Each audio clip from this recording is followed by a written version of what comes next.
on the next Montel. Good morning. The streets were turned into rivers in Las Vegas, where a powerful summer storm caused the worst flooding in 15 years. At least 2 people died in the downpour, and cleanup of the damage will begin today, Friday, July the 9th, 1999. From NBC News, this is Today with Katie Couric and Matt Lauer. Live from Studio 1A in Rockefeller Plaza.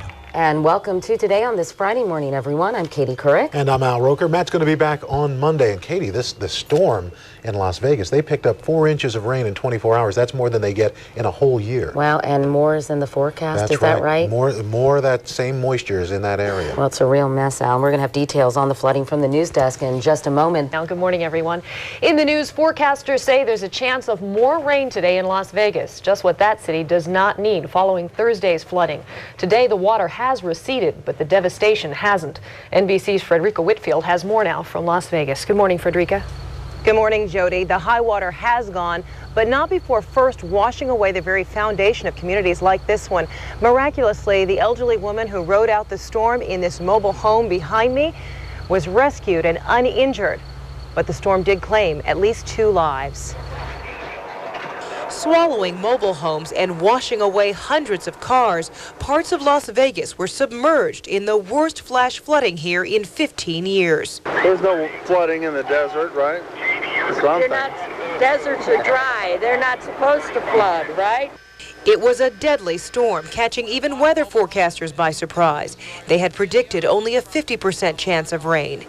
In the first 2 hours of the afternoon storm, a whopping 4 inches of rain fell, about what Las Vegas averages in an entire year. With cars being sucked underwater, there were dramatic rescues of motorists.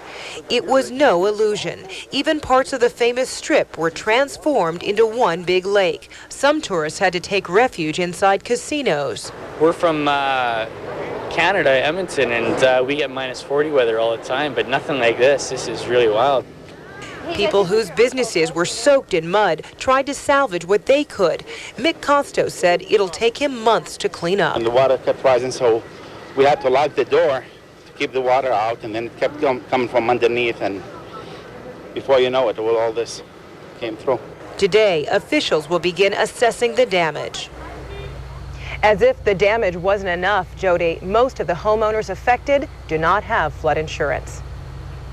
Thanks very much, Frederica Whitfield in Las Vegas this morning. Well, severe weather.